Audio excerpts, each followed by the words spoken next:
This is the BG Sports Show presented by Sports Radio America. I'm Bax. Good Tuesday morning to all of you wonderful people. No Sam today. Sam is off for the day, but he'll be back tomorrow. He had some previous obligations he had to attend to this morning, but he will be back tomorrow. So don't miss out on our episode tomorrow, as we will be releasing our new power rankings. We'll be talking about the college football playoff standings and so much more, but that's all tomorrow.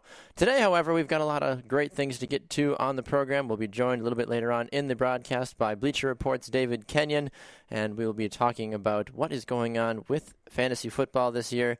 There's been so many hot players and cold players. It's kind of like a Katy Perry song. I feel like they're hot and they're cold. They're yes, they're no. They're in, they're out. Some weeks they're good, some weeks they're bad. But we'll be talking about with him and all those different crazy things in our second segment, so don't miss that. He'll also be chatting a little bit about the NBA as well. So some really good things to stay tuned for. But we want to take a moment to welcome all of you inside the studio. For those of you that are watching on Periscope, good morning to all of you watching on Periscope. For those of you that are watching on Blab as well, you're welcome. Good morning. Good to see all of you as well. That's blab.im. And on Periscope, it's kind of cool. I'm seeing myself on two different cameras here, so I'm kind of back and forth. Looking back and forth at all of you this morning. So we want to let all of you know that you can find us right here on Spreaker.com from 7 to 8 a.m. Central Time, live on Spreaker.com and on Periscope. Good morning to Kozlimonva on Periscope. Nice to see you. Thanks for tuning in. You can also get us on Sports Radio America from 11 to 1 p.m. Central Time on Live 365 and TuneIn, and you can get us on demand anytime you want on iHeartRadio, iTunes, and on Spreaker.com. Good morning from Racine as well. You're just down the road a little bit from where we're broadcasting this morning. So good morning to you, Jojo_Chan. All right, well, for those of you that love the NFL just about as much as my co-host Sam and I do, you know that last night was another game in the NFL, Monday Night Football. As folks know, it's a big game always. But last night was a rather interesting occurrence because it saw one of the few undefeated teams that were still going on strong in the NFL lose last night. The Houston Texans found a way to upset the Cincinnati Bengals by a resounding score of 10-6. 10-6. It was an absolute barn burner. Nobody went home early last night. Let's be honest, it was one of the worst games of the football season so far. If you are a Cincinnati Bengals fan, if you are a Houston Texans fan, you are sitting at 4-5 now. Technically, you're still in the running for that division title, which is a scary thing to say. But when the Indianapolis Colts kind of play as iffy as they play right now, anything is physically possible. So it's interesting to see what this victory now will mean for these two organizations going forward, as I'm sure folks in Cincinnati are not happy at all by this. But I can assure you, if you are the Houston Texans going forward, don't get too excited. Yeah, you beat Cincinnati, but for any of you that have ever listened to this show, you know that when it comes to talking about the Cincinnati Bengals and it comes to talking about Andy Dalton, we all knew that this day was coming, folks. I mean, look at his numbers last night. He went 22 of 38 for 197 yards and an interception. He was sacked 3 times last night. He had a quarterback rating of 30. So he did not turn in a good performance last night, obviously. He looked just atrocious. He looked uncomfortable. He was pressured a lot. Houston did exactly what they needed to do to get in his face and shut him down. And I think that was a brilliant move for him, because that way it allowed the Texans to actually assert their dominance in a little different way and say, you know what, this is what's going to happen. Good morning to Kaisa_Rye. Nice to see you. I don't actually know if that's how you say your name or not. I'm just guessing, but good morning to you. Thanks for tuning in on Periscope. Even looking at Cincinnati's offense last night, Giovanni Bernard led the way with 8 rushes for 36 yards last night. Not exactly highlight reel numbers there. Andy Dalton was the second leading rusher. He had 5 carries for 30 yards, and Jeremy Hill had 7 carries for 15 yards. Not a good performance at all from anybody from Cincinnati. I don't know exactly how to diagnose what is going on with the Bengals, especially after losing to a team like Houston, where we knew that Cincinnati was heavily favored coming into this game. There's no question about that. They looked like the best team, and it was just something that they couldn't manage to do last night, and it's just something that's kind of how the game went for them. But unfortunately, their offense struggled last night. Somebody else that has been struggling that I'm going to ask David Kenyon about as well has been A.J. Green. You talk about A.J. Green, who just at the beginning of the season was considered one of the best wide receivers in the NFL. I would call him more than likely one of the top 5. He was very elite really looked like he knew what it was going to take to be one of the best receivers in the NFL. And A.J. Green just has not panned out at all, honestly, this season. I think that his numbers overall just haven't panned out. He did lead the Bengals in receiving yards last night with 5 catches for 67 yards. However, and this is not because he's on my fantasy team. That has nothing to do with that.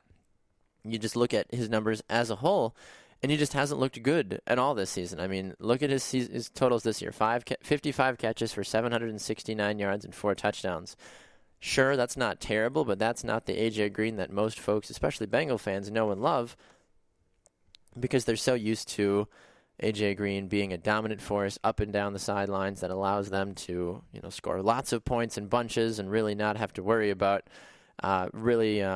anything of that nature. So, you talk about so many different things in terms of how you want to figure out what's going on with Cincinnati, and there's only so much that you can really think about in that regards. And I'm not exactly sure what's going to make the most sense for Cincinnati going forward, even though they lost this game.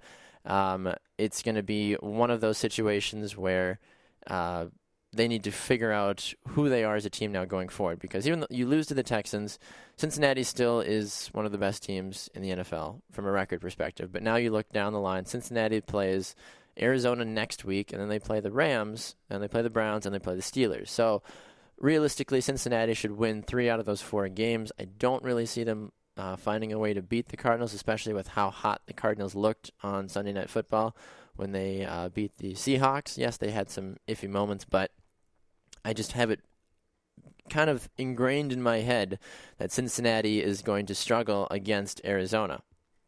Now, you look at this team, you look at how good their defense is played. Their defense is allowing the fewest amount of points per game right now. They allow 16.9 points a game. And they really are doing pretty much everything that you'd want if you are a high-powered defense. They're taking the ball away. They're not allowing a lot of points up until, even last night they only allowed 10 points. And even though they lost, they only allowed 10 points. So that right there shows that Cincinnati can take, points away from just about anybody. The most points that they've allowed this season was against Seattle and Baltimore when they allowed 24 points in both of those. Good morning to Random Villas. Nice to see you on Periscope. Thanks for tuning in. But Cincinnati as a whole, though, is one of those things that should they be worried? Well, I'd like to say they shouldn't be worried, but it's the fact that Pittsburgh continues to win, and Pittsburgh is now only 2 games behind them as they're 6-4 overall to Cincinnati's 8-1.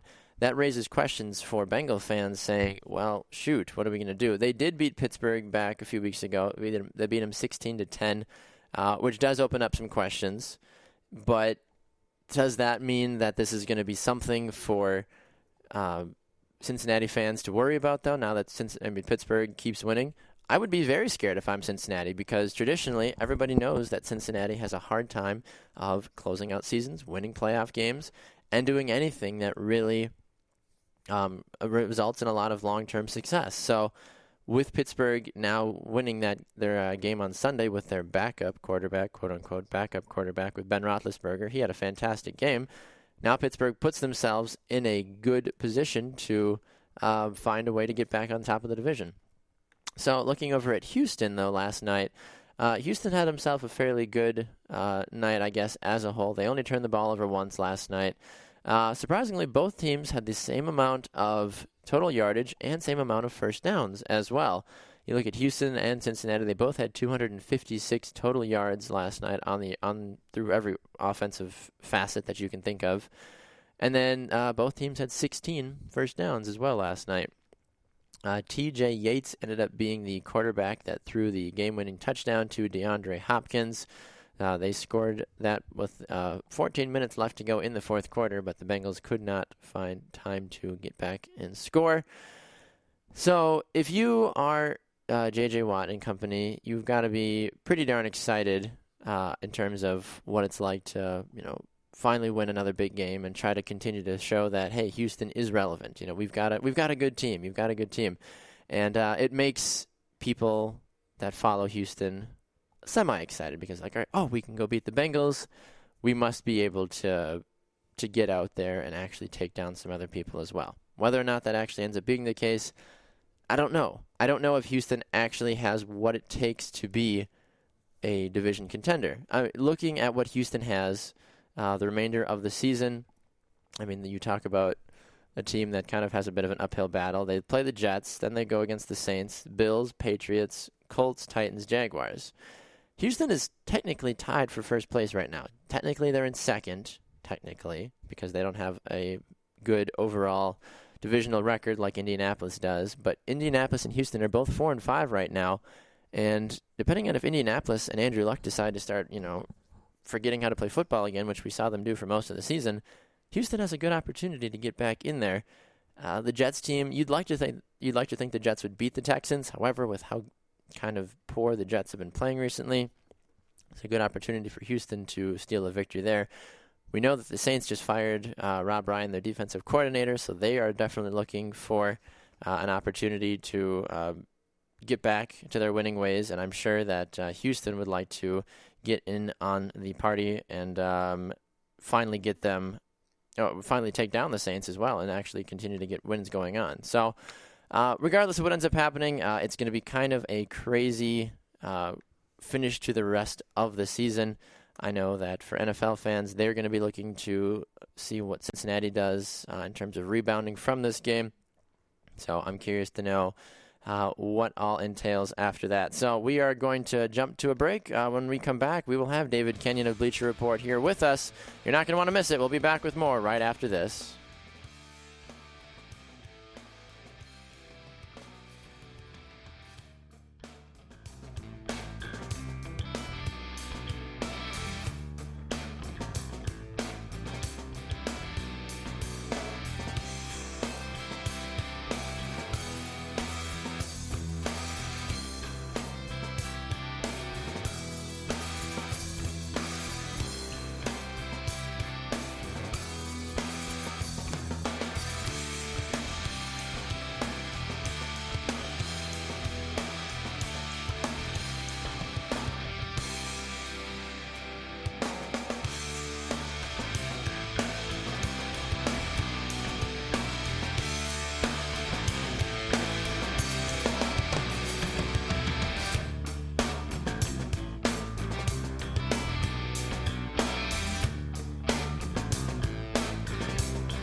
Welcome back to the BG Sports Show presented by Sports Radio America. I'm Bax. No Sam today. He's off for the day, but he'll be back tomorrow, so don't forget to tune in tomorrow as we release our new power rankings here on the BG Sports Show.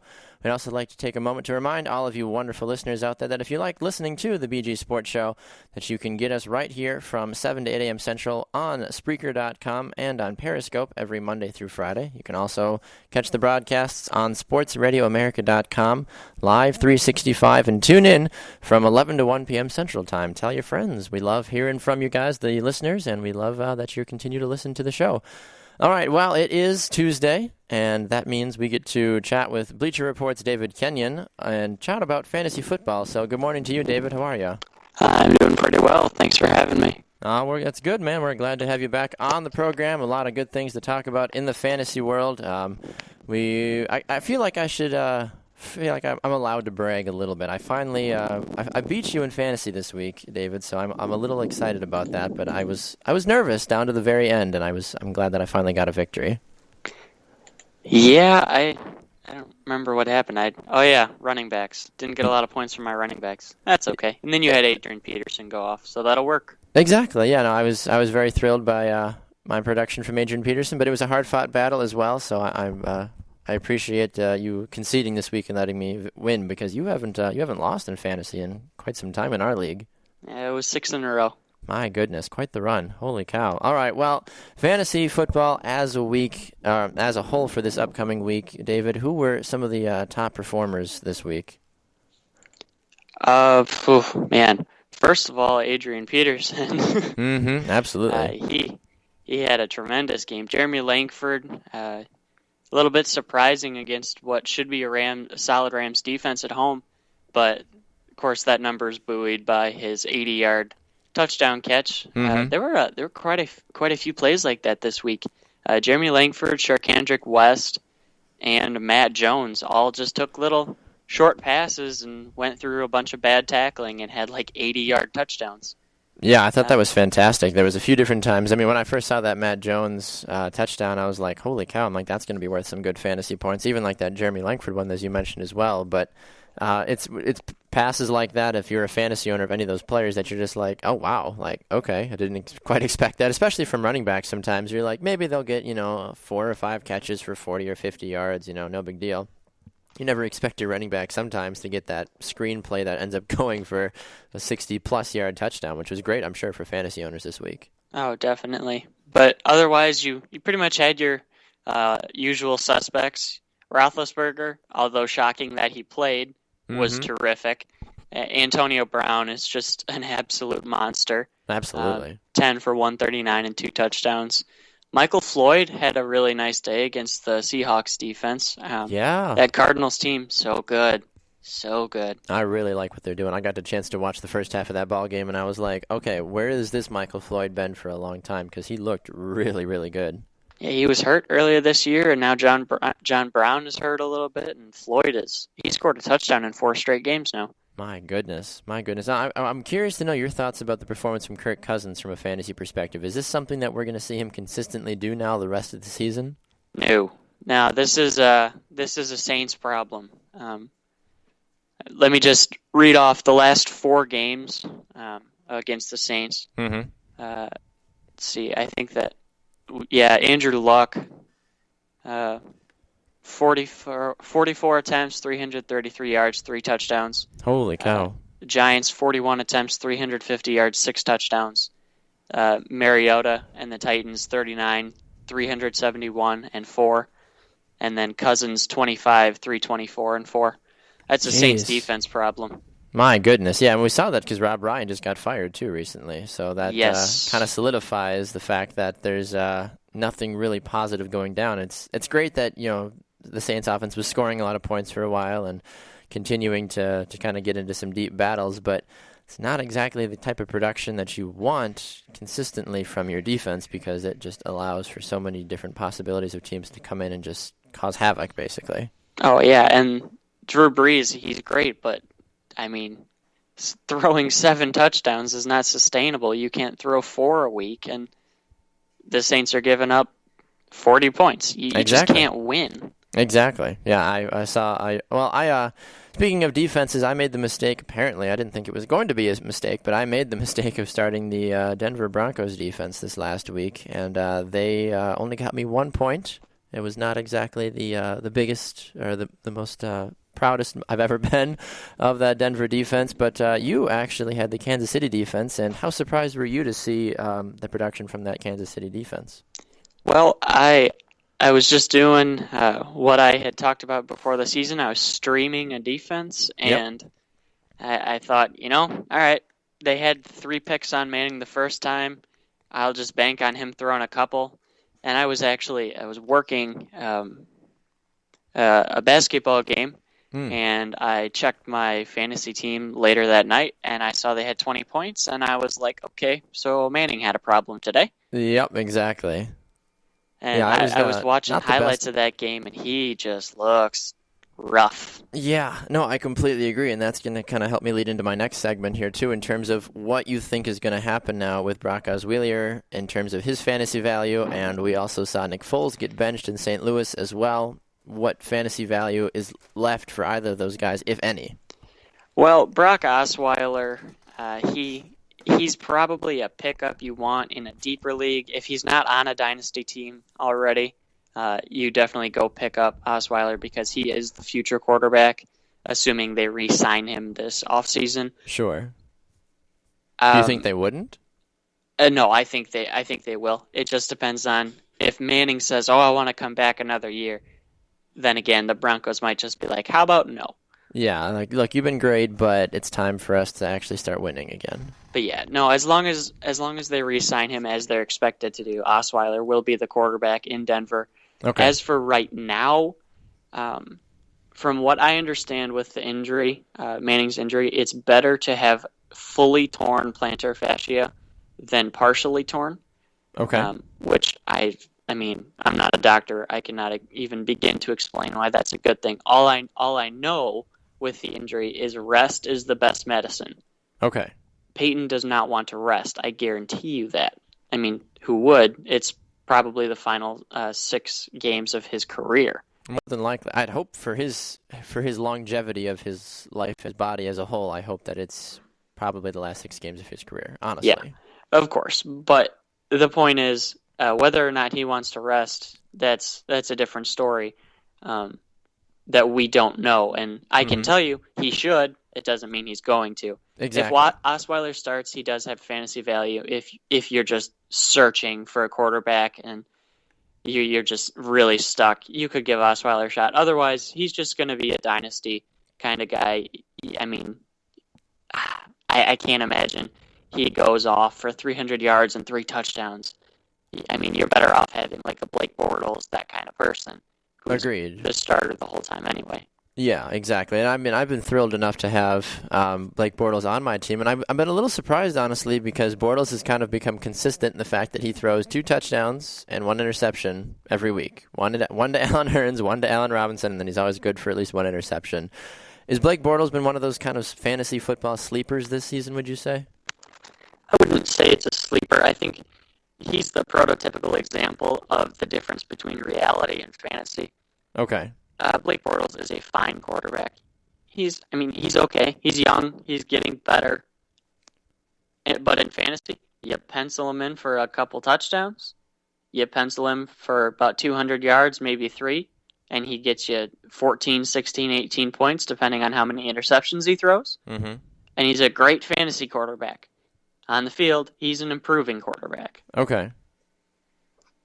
Interesting. Okay. Yeah, no, I've noticed that his production's been back and forth, and I don't mind Bortles as a player, and I've kind of come under a little bit of flack from some folks that are like, why are you trusting in Blake Bortles? Be like, well, because, as you mentioned, from a fantasy perspective, he has looked decent. He's put up fairly decent, consistent numbers, which quarterbacks in the NFL, as we've seen this season, you can't really trust just about any of them, honestly, with how back and forth these guys have played this year. But you've seen random performances like we saw from Kirk Cousins. Will he ever do that again in his career? Probably not. Aaron Rodgers still found a way to throw for 21 fantasy points. Eli Manning also. It's one of those things where fantasy is so back and forth, and it's so hard to predict what's going to happen. But another player I wanted to ask your opinion about, as I mentioned in the first segment, is A.J. Green with the Cincinnati Bengals. Yes, he does have 4 receiving touchdowns this year. Yes, he has almost 800 receiving yards. However, maybe it's just me, but I feel like A.J. Green is underperforming as an NFL player this year. Underperforming, sure. But the touchdown number is a low-hanging fruit, as I would like to say. Because somebody who looks at that and just thinks, 4, that's terrible. Well, last season he didn't have Tyler Eifert. Eifert has 9 this year. That's true. That is very true. Tyler Eifert has kind of changed everything for that organization and for Andy Dalton's production as a whole this year. Exactly. He was hurt all season, so obviously Green's... Oh, yeah, and the other thing, Marvin Jones was hurt last year, too. He was out for the whole season. So A.J. Green had this killer season that wasn't really duplicatable. I don't know. That makes sense. To be I get what you're saying. Yeah, in terms of longevity, you'd like a little bit more consistency from A.J. Green, but it hasn't fully panned out yet. But with Cincinnati and the fact that if they do want to make a deep run to the playoffs, that Green is going to have to step up among Marvin Lewis and Tyler Eifert and whoever decides to line up at running back, because if Andy Dalton's hair wants to keep pushing Cincinnati forward, we realize that they're going to lose, as we saw last night from them. Yeah, and the thing is, you look at teams and you're like, oh, that guy's really good, and you want him on your fantasy team, but then you find out they spread the ball a lot more. Mm-hmm. And as you can see, like A.J. Green, he has his couple of good games. He gets over 100 yards sometimes. But you have Marvin Jones. You have Mohamed Sanu on occasion. You have Tyler Eifert. Yep. Gio Bernard mixes into the passing game. Jeremy Hill gets a 1 or 2. But, I mean, these are targets that are not going to A.J. Green anymore. Exactly. There's too many people that are taking those Yep, exactly. Yeah, there's too many people that are taking those targets away from A.J. Green, which is weird because you think about how much of an elite receiver you would claim A.J. Green to be for Cincinnati. And then, as you mentioned, though, there's all these other guys with even the fact that the running backs have struggled so much. I feel like it's a little concerning why Cincinnati finds it necessary to continue even throwing the ball that towards them still. It just doesn't make sense to me, at least. Well, you're not going to win in the postseason if you can't run the ball. You can't win in the postseason if your running backs are not involved.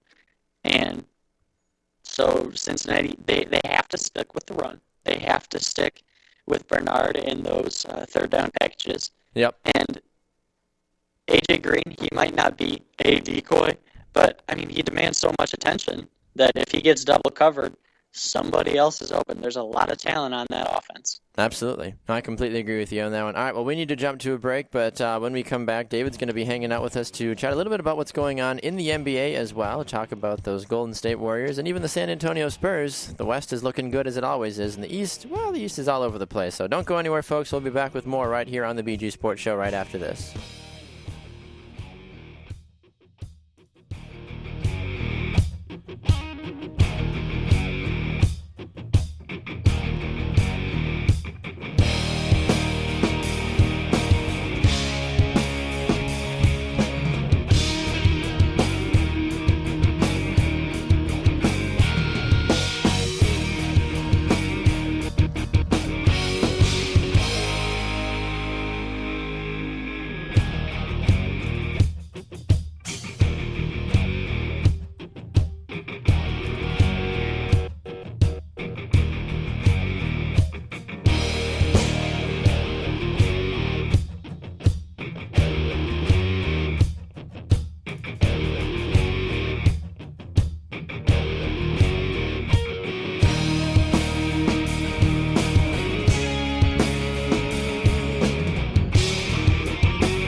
Welcome back to the BG Sports Show presented by Sports Radio America. I'm Bax. No Sam today. Sam is off for the day, but he'll be back tomorrow as he is usually every Monday through Fridays. You can find us right here live on Spreaker.com and on Periscope. Good morning to all of you on Periscope. A continued appreciation for all the love that you guys keep showing us.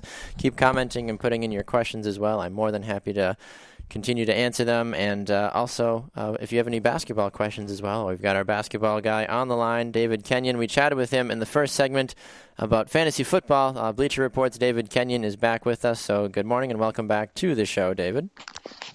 Well, thank you, sir. You're very welcome. All right, flipping over from the world of the NFL to the NBA now. How good are the Golden State Warriors right now? The only undefeated team in the basketball world. Do they have what it takes to win 70-plus games this season? Do they have what it takes? Sure. Are they going to do it? Oh, my goodness.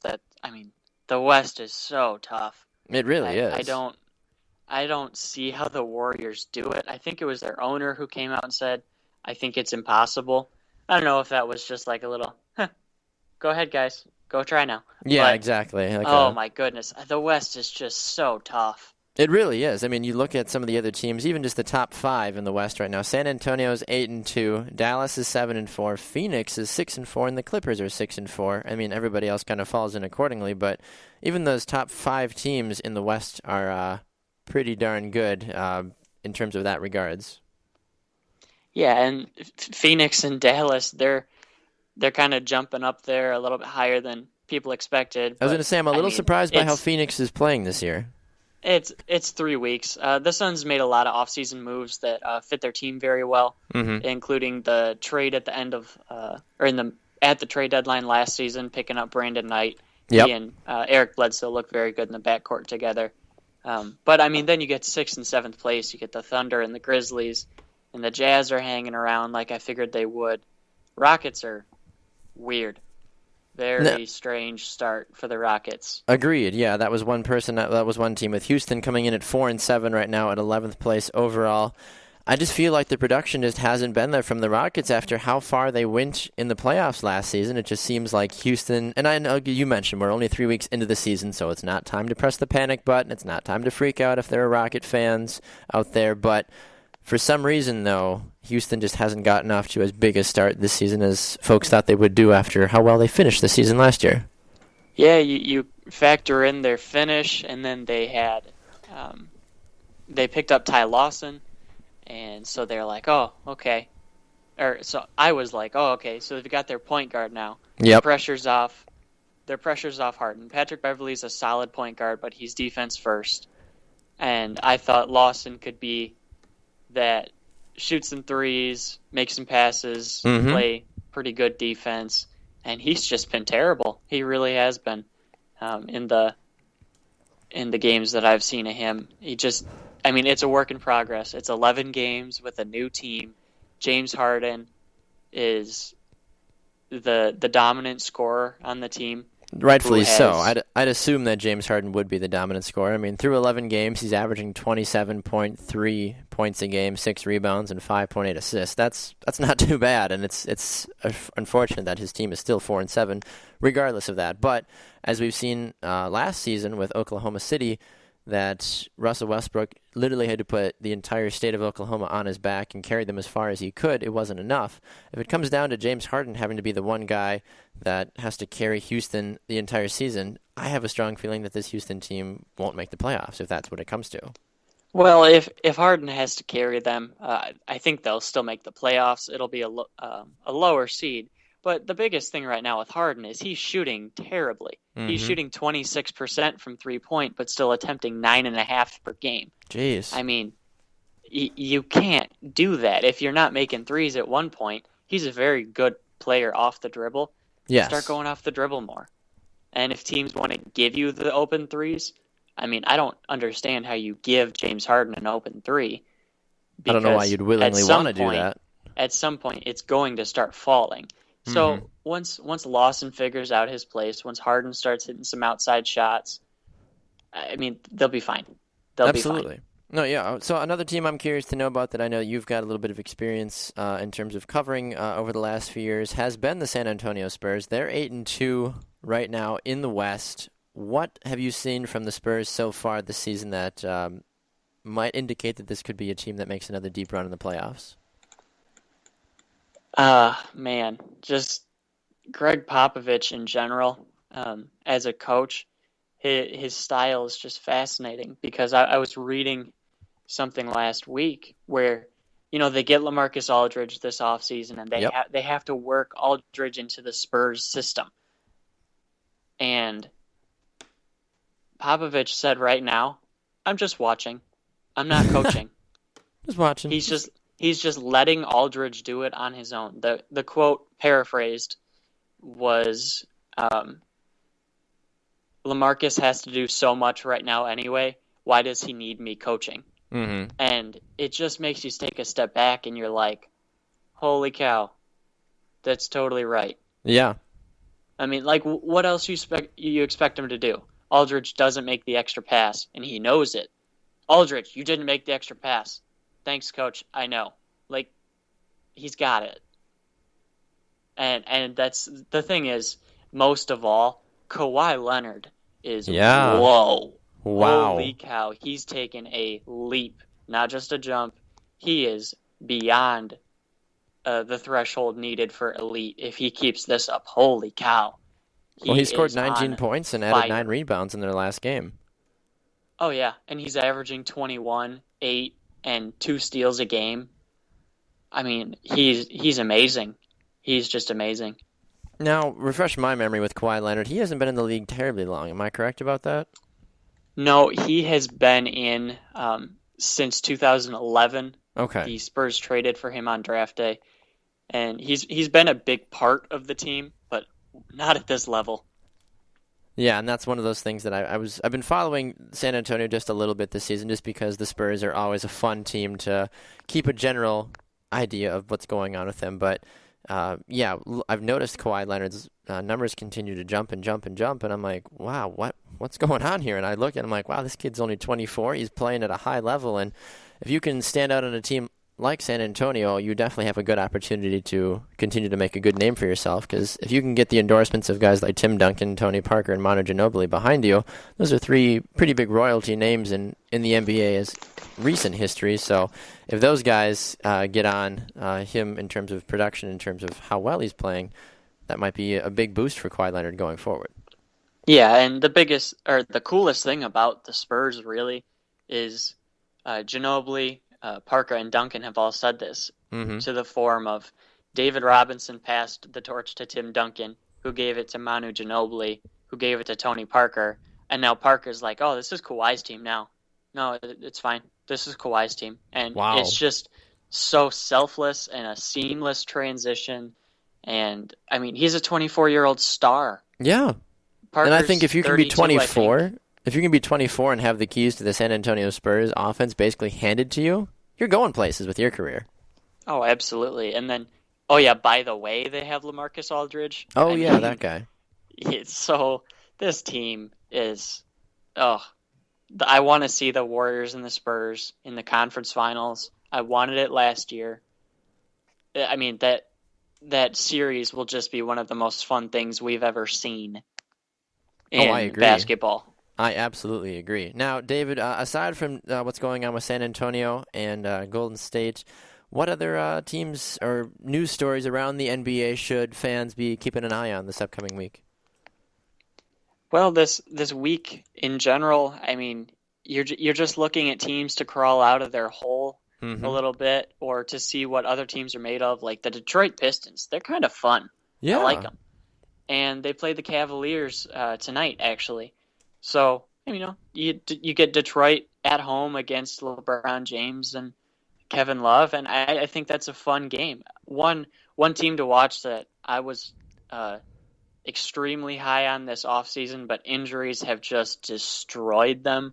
The New Orleans Pelicans, I thought they were going to make another postseason run. Yes, and I've been a little wondering.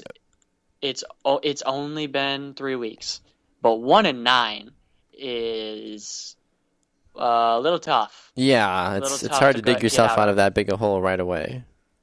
Yeah, and Anthony Davis, he's been hurt a little bit, and you have so many injuries in the backcourt, and Tyreek Evans is out, and he's such a big part of the offensive movement. Absolutely. It hurts them. Otherwise, the rest of this week, you get some good games on national TV. Golden State and the Clippers on Thursday night, if you can stay up late enough. Golden State, Chicago again. I mean, they're good games. You're always going to have a good game. Atlanta, Cleveland, unfortunately, that's not national, but that'll be a good test for two top East teams later on in the week. Absolutely. Now, I found out that I was a little surprised by this. I realized with how the Milwaukee Bucks have been playing recently. Do you have any thoughts or feelings about what this team has been doing on the season so far? I mean, we saw them go to double overtime with Cleveland and beat them by 3 points. What are your thoughts about the Bucks team? I like them. Ooh, that's good. Last season, I'd written something about them. What they did was they sold out. I don't know why they traded Brandon Knight. I still have no idea. Yeah, I'm a little confused by that one also. When I found that out, I'm like, but I thought he was a good player. Yeah, he was. But what they ended up doing, they sold out for defense. Okay. And what that allowed them to do is they have Michael Carter-Williams, Giannis Antetokounmpo, and John Henson, who are defense-minded players. Sure. And then you have Chris Middleton, a very versatile player, Greg Monroe, a force in the paint, and then the whole team revolves around Jabari Parker. Mm-hmm. Parker's healthy. He's getting back into it. And when he starts shooting well, this team has a wonderful balance of offense and defense. Their ceiling, I mean, let's not get carried away. Sure. I think they could win a playoff series. And if Parker just absolutely tore up around, they could win too. But, I mean, this is a very solid team for the future. And it's getting better every day, really. Fair enough. All right. Well, David, we appreciate your insight here on the BG Sports Show. We got to let you run, unfortunately, because we got to roll on with the show. But thanks for your time today, not only talking about fantasy football, but also about the NBA as well. David Kenyon is a writer for Bleacher Report and the Sports Knot as well. David, where can people find you on Twitter, sir? You can find me at Kenyon19_BR. That's KENYON 19_BR. All right. Well, David, thank you, sir. We will chat with you again on Thursday. You got it. All right, we'd like to take a quick moment as well to thank one of the sponsors of the BG Sports Show. That is Student Debt Center. You can call them today to have your student loan payment reduced. You can call the number 855-401-3508. That number again is 855-401-3508. We'll be back with more right here on the BG Sports Show right after the break.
Welcome back to the BG Sports Show presented by Sports Radio America. I'm back. No Sam today. Sam is off for today, but he'll be back tomorrow as he is here every Monday through Friday, as we are also here from 7 to 8 a.m. Central live on Spreaker.com and on Periscope as well. We've had some good conversations with folks over on Periscope this morning, so thanks for that, guys. We appreciate it. I just want to take a moment to remind all of you that you can find us on social media by liking the BG Sports Show on Facebook. You can also follow Sam and I on Twitter at Baxter Colburn and at Samuel_Wallace2. You can also follow the show on Twitter and Instagram at BG Sports Show. All right, well, some exciting news from the baseball world for any of you out there that love the beautiful baseball game, America's pastime, as many like to call it. There were the AL and NL Rookie of the Year awards that were handed out, courtesy of the Baseball Writers Association of America. And the NL Rookie of the Year was given by unanimous vote to Chicago Cubs third baseman Kris Bryant. Kris Bryant was a huge integral part of the Chicago Cubs making their deep run in the postseason and helping them get into the postseason as well and post one of the top three best records in Major League Baseball this season as well.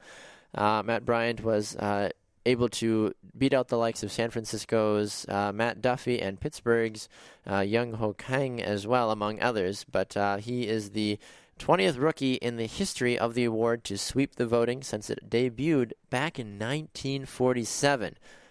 My goodness, he is only 23 years old. It's kind of crazy to imagine that somebody that's my age is being voted as the best player in all of baseball. Because baseball is a game that is timeless for many folks, that you can play until as young as probably you're 20 to as old as you're 45. I'm sure there's been some there's been some older baseball players out there. But looking at the numbers that Bryant posted, and he didn't even play the entire season with Chicago. He started in AAA ball and then had his contract clause extended so that way he could go with the Cubs an extra season. He sat out the first 11 games of the year, but was able to come back. He did play 151 games, which realistically, sitting out 11 games in baseball is peanuts, honestly, because it's like, whatever. I'm only out for 11 games. And that's cute. I still got 100 and some plus to play. He ended up playing 151 games this year, and he had some fantastic stats this year. And some of these are best not only for Chicago, but also best among all rookies as well. He was at bat 559 times. He had 87 runs, which led all rookies. He had 31 doubles, which led all rookies. He had 5 triples. He hit 26 home runs, which was the best among all rookies. He had 99 RBIs, runs batted in, pardon me, which was also best among rookies as well. His batting average is .275. His slugging percentage was .488. He looked like one of the best baseball players in the entire National League. Yes, he was obviously the best rookie in the NL League because of how the voting went for him. Pardon me. He's also under contract with Chicago until the year 2020. So if I'm a Chicago Cubs fan, which I'm not, I would still be very thrilled regardless, because it looks like Chicago will have one of the best young up-and-coming players in their system for a long time going forward. Looking over for the AL, the winner of the AL Rookie of the Year award is Houston Astros player, the shortstop, Carlos Correa. He had himself a fantastic year.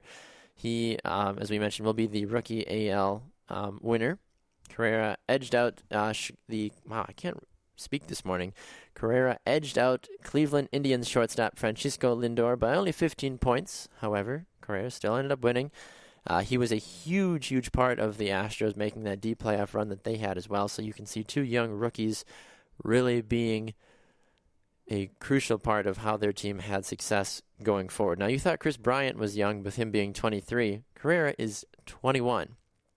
He is the youngest position player in Major League Baseball at 21. His contract has him locked into Houston until 2018. And you can bet that if he doesn't see a big contract by that point, he will be expected to make a lot of money down the stretch, especially now that he's got the AL Rookie of the Year award under his belt. Looking at some of the numbers for a career, he hit .279 with 22 home runs, best among AL rookies. He had 68 RBIs and 14 steals as well. Just a fantastic player. So Kris Bryant and Carlos Carrera, your NL and AL Rookies of the Year, both coming from the Chicago Cubs and the Houston Astros as a whole. So congratulations to both of those gentlemen on their success this season. We're going to be jumping off to a break, but before we do, a quick moment to let all of you know that if you love listening to the BG Sports Show, we'd like to ask you if you'd be considering becoming a financial supporter of the show as well. You can find out how to donate now on our website. That's bgsportshow.podbean, PODBEAN.com. And you can click on Become a Patron, the button in the top right corner, and we'd love to have your support for the BG Sports Show. Thank you for all you do with your listenership and your possible financial support as well. We'll be back with more right after this on the BG Sports Show.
Welcome back to the BG Sports Show presented by Sports Radio America. I'm Bax. No Sam today. Sam is off for the broadcast today, but he will return tomorrow. So for those of you that love listening to Sam's insights into the sports world, you can catch him right here again tomorrow morning, as we are always here from 7 to 8 a.m. Central, live on Spreaker.com and on Periscope. We've got a lot of love on Periscope. We just had somebody check in from Russia, somebody check in from Finland. We had a Houston Texans fan check in as well. So you guys have been fantastic on Periscope this morning. So thank you so much for all the hearts and all the comments and checking in as well. We always tell folks to let us know when you tune into our broadcast where you're tuning in from. We love hearing from you guys. So thank you for doing that. It really means a lot. A quick reminder for all of you folks as well that for those of you that love playing fantasy sports, you can join Sam and I on DraftFury.com this week. That's DraftFury.com.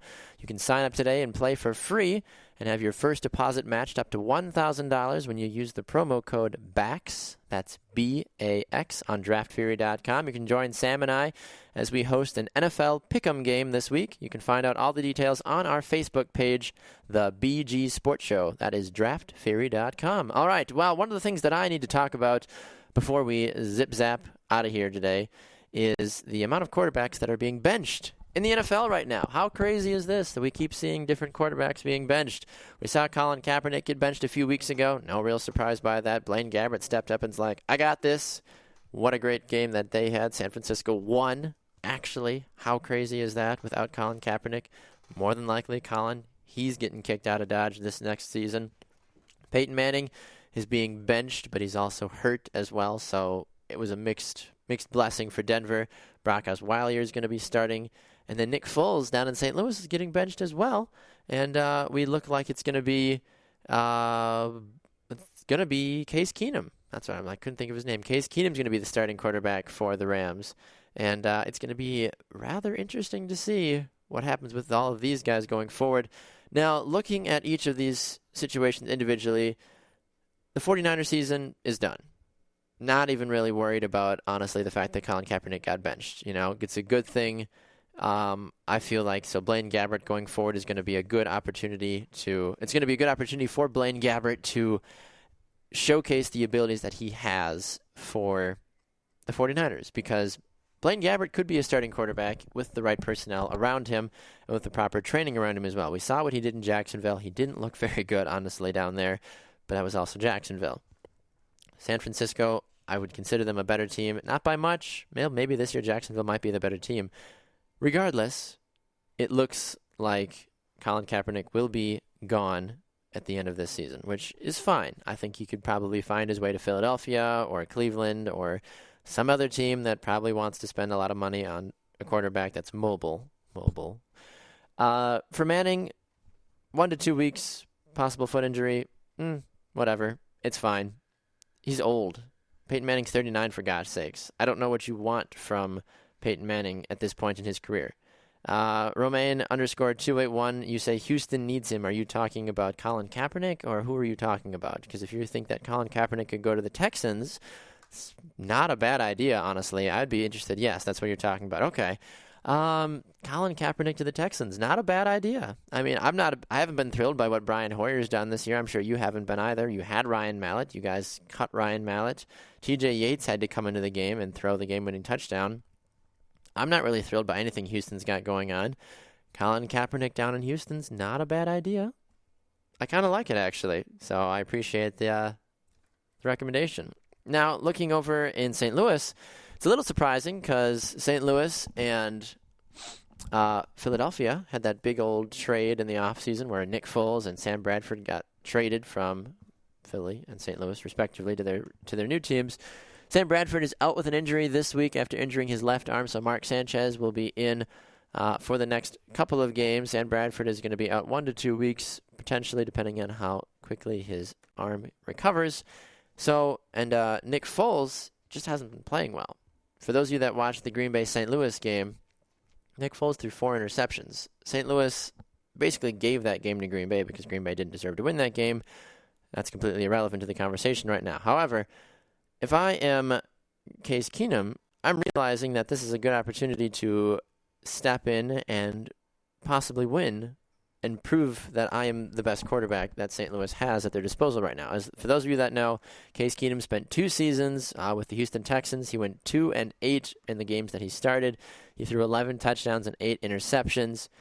It's a little surprising considering how bad Foles has played this year. It's not surprising, I should say. It's surprising because of everything that St. Louis and Philly went through to get the trade executed.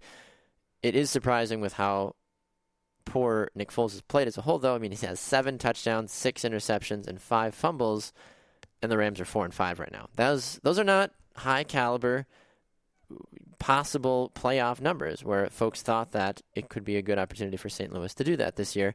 They haven't done that. They've looked poor. They haven't been able to step up this season. So, Case Keenum, I hope he makes the most out of this opportunity. St. Louis is going to take on, has a big game this upcoming week. They just lost to Chicago, so I'm curious to see what they can do going forward. So another edition of the BG Sports Show is officially in the bags. Special thanks to Bleacher Report's David Kenyon for coming on the show today and talking some fantasy football and the world of NBA with us as well. Tomorrow, Sam Wallace will be back. Chris Gibbons of Fansided.com will be here as we release our new BG Sports Show Power Rankings. You're not going to want to miss it. Where is your favorite NFL team in our top 10? And we'll also be taking a look at if the playoffs started tomorrow, who would be in and who would win. Thanks again for tuning in. Remember, you can get us right here from 7 to 8 a.m. Central right on Spreaker.com and Periscope as well. You can also find us on Sports Radio America from 11 to 1 p.m. Central Time on sportsradioamerica.com, live 365, and tune in. And you can get us on demand anytime you want on iTunes, iHeartRadio, and on Spreaker.com as well. You can also find us on social media on Facebook at The BG Sports Show. You can find us on Twitter at BG Sports Show and Instagram at BG Sports Show. And I am at Baxter Colburn. Sam is Samuel_Wallace 2. If you ever want to get a hold of the show, shoot us an email, bgsportshow@gmail.com. For Sam Wallace and David Kenyon, I am Baxter Colburn. We'll see you all again tomorrow, folks. Enjoy the rest of your day. Thanks for tuning in.